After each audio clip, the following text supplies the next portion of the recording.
A novel written by Karl. The Devil is Not to Blame, Forgotten Sly Men. Chapter 10, Call for Discipleship. Christianity without discipleship is always Christianity without Christ, Dietrich Bonhoeffer.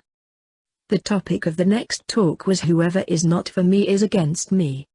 The undertone of the theme was to do everything for the greater glory of God.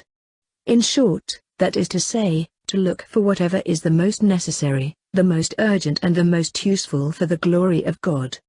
After the inaugural lesson of the House Superior at the meeting of the aspirants, that was the second introductory lecture to be delivered as part of the welcome address. The first lecture about vocation, themed Vocation to Love, was quite inspiring and uplifting. The addressees were carried away during the 1.5-hour session. I understand the necessity of action, did he state. I do confess that it is urgent even to act for the interest of the organization. It is very clear that someone, an individual person or be a group of individual persons that is not willing to focus in the same direction for the interest of the organization or is looking counterclock of the goals of the organization must be advised. A club member that does not know or perhaps seems to forget the main reason of their being in the organization must and should strongly be advised to find another place to fool around. Only fools live happily in such a damn place. In other words, the guy must be asked sensibly to leave the organization for the sake of many. In naked words, the fellow must be fired without further delay for the interest of the group.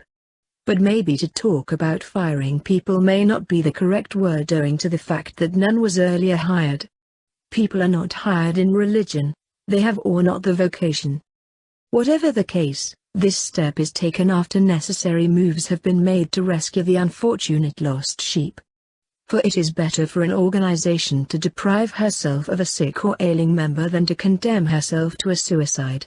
By all means, it is above all advisable to save what can be saved. That is what I call to be creatively intelligent. To be creatively intelligent presupposes to anticipate and to stand against. Anticipate and stand against what? The disastrous effect of the drowning waves of the ocean created by the deadly wind of known or unknown origin. A person who is able to act thus in creatively intelligent manner is going to be an enlightened leader. Such fellow is an asset and acts for the good of the organization. He is not to be hesitant in the face of personal inconveniences.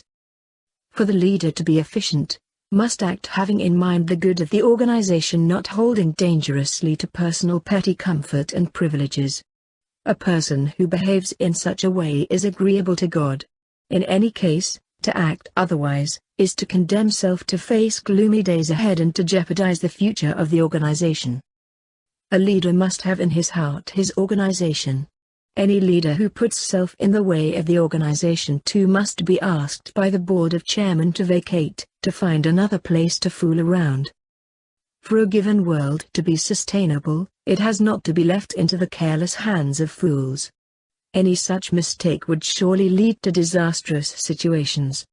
There is no need, and it will be toilsome to give examples to substantiate this particular claim. However, the creatively intelligent person rules the world. The fool can hardly find his way out and will sit idly on donkey dung. The way forward is action in creatively intelligent manner. Any individual person can be able to act in creatively intelligent manner under two conditions. The person is guided by strong values and is attached to some basic principles of life.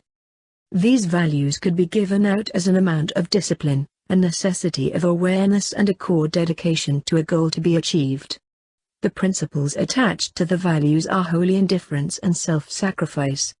The next is to commit oneself to the providence of God. Now you have the whole period of the session and your life to think about these life principles. We shall have groups discussion later to get in-depth touch of the reality. You are welcome with this parable on the will of God. Maybe shall we add a second one not less interesting?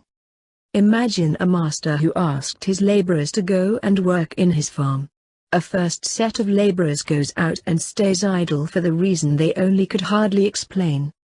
A second batch goes out to the farm but instead totally fooled around. Another group took the directed destination but preferred to work in another owner's farm.